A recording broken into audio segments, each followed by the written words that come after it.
देखिए, बीटीआई में हमारी सार्वजनिक दशहरा सांस्कृतिक समिति के द्वारा पिछले 73 वर्षों से दशहरा उत्सव बड़े उत्साह के साथ में मनाया जाता है और संकल्प सार्वजनिक राज गरबा उत्सव समिति द्वारा पिछले 15 वर्षों से यहाँ पर राज गरबा का आयोजन किया जाता है। लेकिन पिछले वर्ष और उसके पिछले वर्ष जब कोविड के समय जब अनुमति नहीं थी उस समय और पिछले वर्ष विशेषकर एक नई समिति का निर्माण कांग्रेस के कुछ नेताओं के द्वारा यहाँ निर्माण करके कि हम अब इसमें करेंगे और तमाम प्रशासनिक दबाव के बाद कि हमको ये मैदान चाहिए, हम यहाँ पर कार्यक्रम कर रहे हैं। ये पारंपरिक दशहरा उत्सव है, 73 वर्षों का इतिहास है, 15 सालों का राज गरबा है।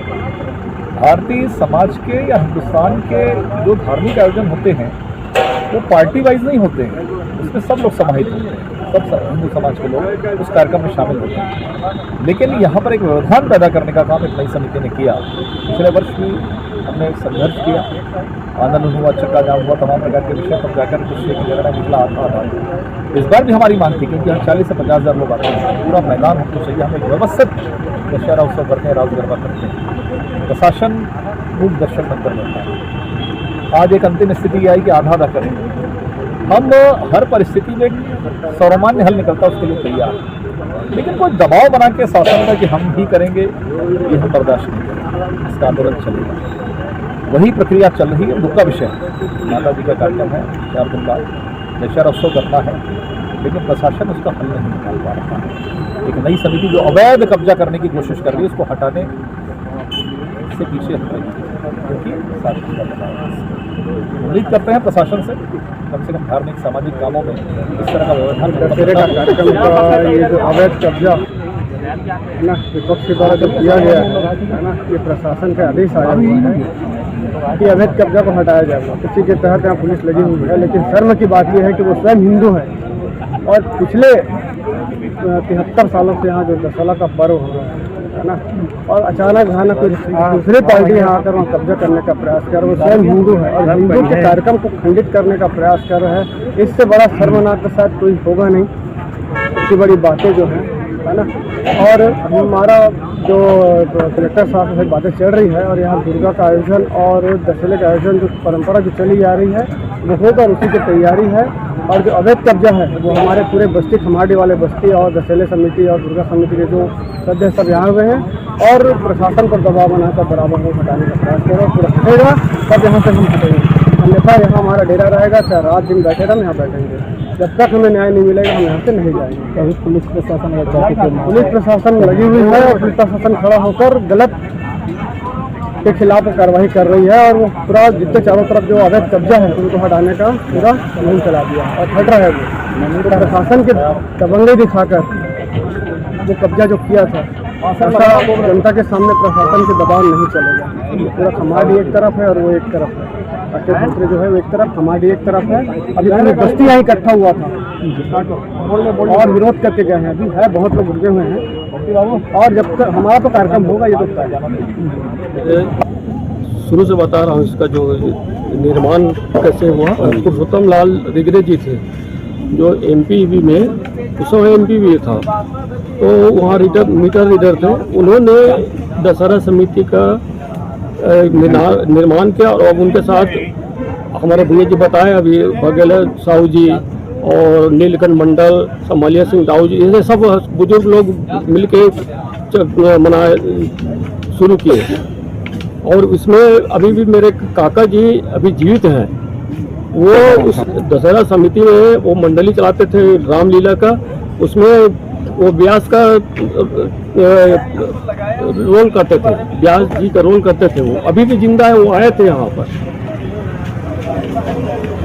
और उस समय हम लोग जिस समय निर्माण हुआ उस समय हम लोग छोटे छोटे, तो इनका पुरुषोत्तम लाल के रिगरे का जो ये देख के हम लोग जब फिर मैं मेरे 10 साल 11 साल की उम्र में मैं छोटे से बाल कलाकार के रूप में उसमें भी मैं ये करता था लीला मंडली में। जब जैसे सरस्वती जी का और गणेश जी का वंदना करते थे तो वहाँ हम लोग बालिका का ड्रेस पहन के हम लोग वहाँ आरती में हम लोग निकलते थे। तब से मनाते आ रहे हैं। ये जो यहाँ पर मैदान नहीं, पूरा मैदानी मैदान था, हमारे पूरा लोग देखते थे कि भाई जहाँ उनको सुविधा मिलता था बिटियाई तक में एक हुआ था, ये बाउंड्री और भी कुछ नहीं होता। ये करीब बिटियाई जो है 60-61 में ये बनना शुरू हुआ। हम छोटे छोटे थे, यहाँ मैदान खाली था, हमारे बुजुर्ग जहाँ सुविधा देखते थे क्योंकि उसमें पूरे मैदान था तो बनाते थे। अब धीरे धीरे सब कब्जा होते गए। हमारे बुजुर्ग लोग बोले ये हमारा मैदान कुछ नहीं है, तो हम लोग बिटाई में बनाए। तो उस समय से हमारे आज कई सालों से हमारे बिटाई में मनाते आ रहे हैं। और ये जो मैं नाम बता देता हूँ, अभी जो 65 साल से मनाते आ रहा हूँ करके, वो मेरे को बताए प्रेमचंद लूनावत, मेरे को बताए को कब यहाँ पर आया है यहाँ पर, और बोलता है 65 साल में सामने आके बात करे प्रेमचंद लूनावत। अभी उसके साथ में घूम रहे हैं ना राकेश धोत्रे के साथ में, वो बताए मेरे सामने मार्ग बताए कि वो कॉलोनियाँ नहीं बनी थी, वो कहाँ से पैदा हुआ था प्रेमचंद लूनावत, और आज उसका अध्यक्ष बन के बोलता है कि मैं 65 साल से मनाते आ रहा हूँ करके। एकदम सरासर जितना झूठ बोल रहा है। और राकेश भी झूठ बोल रहे हैं, राकेश भी नहीं हुआ था, राकेश तो था ही नहीं यहाँ है। लोग बाद में आके बसे वहाँ, और ये विवादित करने का ये है, ये विवाद बढ़ाने के है जो हमारे इतने साल से कभी हमारे इसमें दशहरा समिति में कभी कोई किसी प्रकार का व्यवधान नहीं हो, कुछ भी ऐसा नहीं हुआ। तो हम लोग आराम से मनाते थे। ये पिछले साल से 2 साल से ये और वो भी शासन के ये करके उसका आड़ लेके ये कर रहा है। अभी भी उसका परमिशन से कुछ नहीं हो। क्यों यहाँ किया कब्जा? आज दशहरा कितने दिन बाकी है? दशहरा कितने दिन बाकी आप बताइए। और आज भी से पूरा कब्जा ये कर रहा है, तो हम लोग जाएंगे कहाँ? हम लोग कहाँ जाएंगे? इतने साल से मनाते आ रहे हैं। हमारे इसमें आस्था जुड़ी हुई है। हमारे बुजुर्ग अभी हमारे बुजुर्ग लोग जिंदा है, अभी आए थे अभी यहाँ। और ये परमिशन आज 10-12 दिन अभी ये है, और आके कब्जा किया। क्यों किया कब्जा? उसको प्रशासन को देखना चाहिए ना। बिना परमिशन के यहाँ पूरा कब्जा कर लिया है। और हमारे साथ में संकल्प समिति यहाँ दुर्गा बिठाते थे और उनका कार्यक्रम चलता है। हमारे दशहरे को उधर होता है और यहाँ कब्जा करें तो हम लोग कहाँ जाएंगे? गड्ढा खोदने नहीं। हमारे बुजुर्ग लोग संस्था से जुड़े हुए हैं, उनका हमारे बस्ती के संस्था ये जुड़ा हुआ है, उनका आस्था जुड़ा हुआ है इस पर। आज बोलता है 2 साल से मैं कर रहा हूँ करके, मेरे साथ सामने आज सवाल जवाब करेंगे कब से कर रहा है। वो प्रेमचंद लूनावत बताए 65 साल वो यहाँ पर बसा नहीं था, वो यहाँ पर जानता नहीं। अब मेरे सामने बोले मैं एक इसका नक्शा बता दूंगा कि क्या था करके। मेरी उम्र 71 साल हो रही है। मैं और हमारे जो संस्थापक थे पुरुषोत्तम लाल दिगरे जी, उनका 83 में 83 में उनका निधन होने के बाद में उस समय ऐसा चलता था कि कोई भी ऐसा अध्यक्ष वगैरह कुछ नहीं ऐसा चलता था।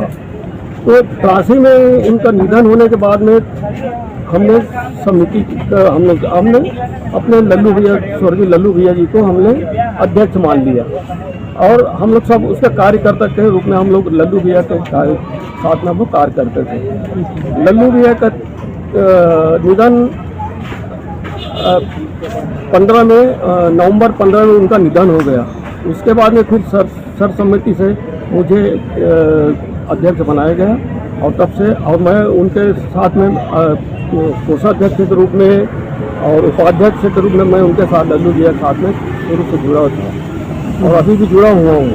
आपका नाम बताइए? मेरा नाम जगदीश प्रसाद साहू और मैं अभी मतलब लल्लू भैया के बाद में मैं अध्यक्ष हूँ। मतलब इतने 74 साल के बाद में सिर्फ 2 ही अध्यक्ष हुए हैं, एक लल्लू राम यादव जी और दूसरा मैं। उतने से पूछिएगा जो मौका मिले तो कि आपका जन्म कब हुआ और कहाँ पैदाइशी है, और ये इसका इस बस्ती का नामकरण कब हुआ? अगर ये बता दें तो हम खमारडी वासी, शंकर नगर वासी, खमारडी का नामकरण कब हुआ उनसे आप पूछ के आइए एक बार कि ये खमारडी का नाम शंकर नगर कब पड़ा। मैं दावे से बोलता हूँ, अपना खमारडी बस्ती और शंकर नगर से, हमारा शंकर नगर खमारडी बस्ती अभी बस्ती बोलते हैं उसको, पहले शंकर नगर हुआ। कि राकेश धोत्रे अगर बता दें कि शंकर नगर का नामकरण कब हुआ, खमारडी से नामकरण, पहले खमारडी था बस्ती, मेरे पूर्वज, हमारा पूर्वज कब से है तब से हमें भी नहीं मालूम, हमारे कई पुश्तैनी से हम रह रहे हैं खमारडी में, उसका नामकरण कब हुआ उसे बताए। अगर वो बता दें तो उसको पूरा दशहरा समिति में दे दूंगा पूरा खमारडी तरह। अगर वो बता दें कि कब नामकरण हुआ और किसने किया, नामकरण कब किया, पंडित रवि शंकर शुक्ला ने प्रथम मुख्यमंत्री कौन रहा? एमपी का, वह एमपी था उस समय नामकरण हुआ। पंडित रविशंकर शुक्ल ने नामकरण कब किया? उसने अपना घर बनाया, वो शंकर जी के मंदिर बनाया, कहाँ पर? नारी निकेतन के सामने नारी निकेतन का शिलान्यास किया। ये बीटीआई पीजीबीटी कॉलेज का वह नींव रखा और अपना शासन से अपने रहने के लिए एक जमीन का मांग किया। उस जो जमीन आज उनका पुश्तैनी है, पंडित रविशंकर शुक्ल जी रहे, उनका चार लड़के थे, चारों लड़के रहे यहाँ। राजनीति में अलग अलग जगह अपना मकान बना पाया। अभी भी पंडित श्यामा चंद्र शुक्ल जी और अमतेश भैया आज भी यहाँ निवास करता है। उस समय से खमाडी का नामकरण कब हुआ? 1954 से नामकरण हुआ है। अब कॉलोनी बढ़ते गया। इस शंकर नगर बस्ती के कॉलोनी में करीब 34 कॉलोनी है, नाम अलग अलग। नाम एक है शंकर नगर, भावना नगर। बाद पहले शंकर नगर बोले, भावना नगर में शंकर नगर है, शंकर नगर में भावना नगर है, न कि भावना नगर में शंकर नगर है। वैसी सेम बीटीआई में हम लोग पूर्वज से, मैं तो 12 साल की उम्र से अपन देख रहा हूँ। हाँ, वो उसको नॉर्मल स्कूल बोलते थे, इसको है नहीं। और वो तो जो हिंदी में क्या अपने गाँव के भाषा में नॉर्मल, मतलब पूरा यहाँ शिक्षण संस्थान कॉलेज का जो प्राइमरी स्कूल मिडिल स्कूल का जो टीचर है, वहाँ यहाँ ट्रेनिंग लेके तब जाके उनको वो मतलब वहाँ बच्चे लोगों को पढ़ाने पोस्टिंग होता था। हाँ जी हाँ, ये सेंटर आज भी सेंटर है। और ऐसा नहीं कि आज सेंटर खत्म हो गया, आज भी सेंटर है। आज तो दो सेंटर हो गए ना, बेट के भी सेंटर यही है। और पीजीबीटी कॉलेज बोलते थे इसी को, पीजीबीटी कॉलेज बोलते थे इसी को, तो आज भी वही भी है। हाई स्कूल और लेक्चरर के पढ़ाई, मिडिल स्कूल तक का यहाँ का होता है ट्रेनिंग, और हाई स्कूल से तो उसका है अपना बीएड वाले लोग का।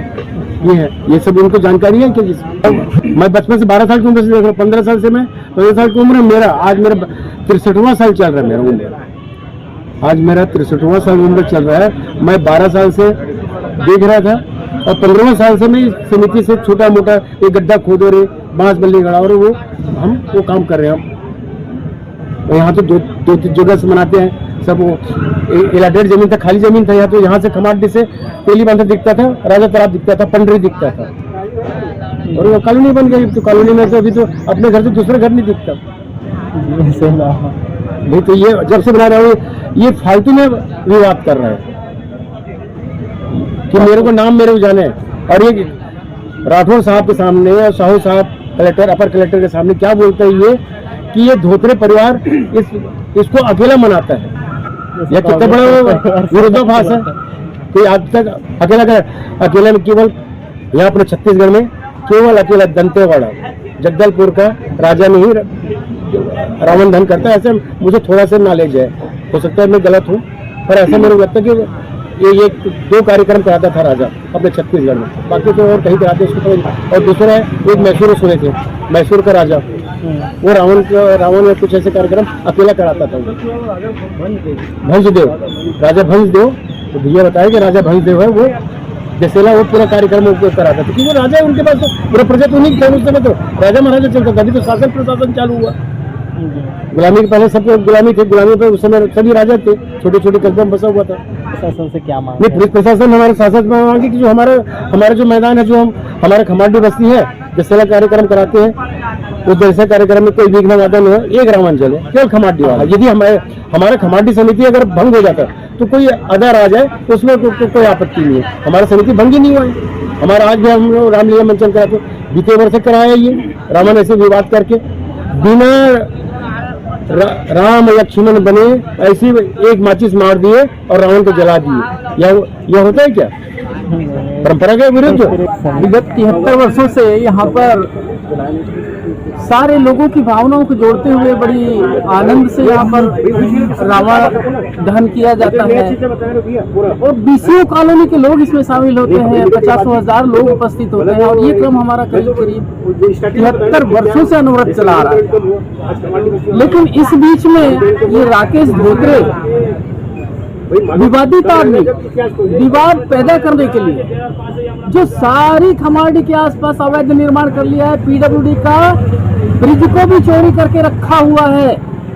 शासन प्रशासन इस पर ध्यान दे। वो अब बीटीआई मैदान को चाहता है कि ये भी उसकी पैतृक संपत्ति है और इसको मैं कब्जा कर लूं। और जो 20 कॉलोनी के लोग इस जगह भावनाओं से जुड़े हैं, हिंदू धर्म के साथ जुड़े हुए हैं और रावण दहन का कार्यक्रम करते हैं, उनकी भावनाओं के साथ ये खिलवाड़ कर रहा है ये तिरस्कृत राकेश धोत्रे। मैं शासन प्रशासन से गुहार करूंगा कि ऐसे तिरस्कृत लोगों का नए सिरे से जांच होनी चाहिए और इसको निकाल बाहर फेंकना चाहिए। इसने कांग्रेस के नाम को तो इस जगह में बर्बाद कर दिया है। ये हमारा दशहरा कार्यक्रम कोई राजनीति का कार्यक्रम नहीं था। यह हर मंडली के, हर महफिल के, हर पार्टी के लोग आकर हमारे यहाँ शिरकत करते थे और उनको हम मुख्य अतिथि बनाया करते थे। क्या रमन सिंह जी, क्या श्यामाचरण जी, क्या वर्तमान विधायक जो पदेन होता था उसको हम यहाँ पर चीफ गेस्ट कहा करते थे। लेकिन दुर्भाग्य इस राकेश धोत्रे का, जिसने रावण को भी बांट दिया, हिंदू धर्म को भी बांटने में लगा हुआ है। और बड़ा दुख की बात है प्रशासन का, प्रशासन आज हिंदू धर्म के कार्यक्रमों को शालीन और सौहार्द के साथ निपट जाए ये शायद नहीं चाहती है। हो सकता है प्रशासन चाहे, पर इनके ऊपर जो बैठे हुए हैं, कांग्रेस की सरकार बैठी है, वो चाहती है कि हिंदू धर्म में व्यवधान पैदा हो और आपस में ये लड़ें। लेकिन ऐसा बिल्कुल नहीं चलेगा, बिल्कुल नहीं चलेगा। ये बीसीओ कॉलोनी और 50,000 लोगों की भावनाओं से जुड़ा हुआ मामला है और रावण दहन का मामला है और यहाँ पर रावण दहन सौहार्द से निपटाया जाएगा। शासन प्रशासन हमें सहयोग करे और नियत की बात करे, नीति की बात करे। एक राकेश धोत्रे बहुत बड़ा कांग्रेस का होगा, बहुत बड़ा, हमें क्या लेना देना है। कौन सा कांग्रेस का बड़ा 30 माल खान है जो कांग्रेस को बेच के दर दिया। कांग्रेस आज जागे, कांग्रेस पार्टी, भूपेश सरकार भी जागे कि इस राकेश धोत्रे ने कांग्रेस पार्टी को इस कमाड़ी बस्ती और उत्तर विधानसभा में बर्बाद करके कर दिया है। ऐसे लोगों को निकाल बाहर फेंके तभी तो कुछ होगा। इस आदमी में मानवता नाम की चीज बिल्कुल नहीं है। ये जिस थाली में खाया उसी में छेद किया है। सरकार की थाली में खाया, सरकार में भी छेद किया है। आपको मैं इस मंच के माध्यम से बोल दूं, ये बहुत बड़ा चोर है और इस चोर को मैंने अनेक बार खुले मन से कहा है और आपको बहुत पता लगाना है कि कैसा चोर है। तो जाइए, पीडब्ल्यूडी का कचरा नाला बना हुआ है, उसके ब्रिज को चोरी करके रखा हुआ है। ब्रिज अभी है जिसको चोरी करके रखा है, पता लगाए। शासन जाए देखे क्या है, किस लेवल का आदमी है, पता लगाए। तो हम शासन प्रशासन से अंत में गुहार करते हैं कि ये 50,000 लोगों की भावनाओं का सवाल है। एक राकेश धोत्रे जो कचरा कीड़ा है इसको निकाल फेंके और हमें 50 लोगों की भावनाओं का सम्मान करते हुए यहाँ सौहार्दपूर्ण रावण दहन करने का अवसर प्रदान करे। ये शासन का दायित्व है, ये फर्ज है, वर्तमान सरकार का फर्ज है। यहाँ पर राजनीति ना करें। राजनीति करेंगे तो 50,000 लोगों की भावनाएं हैं जो इस मैदान में दिखाई देगी।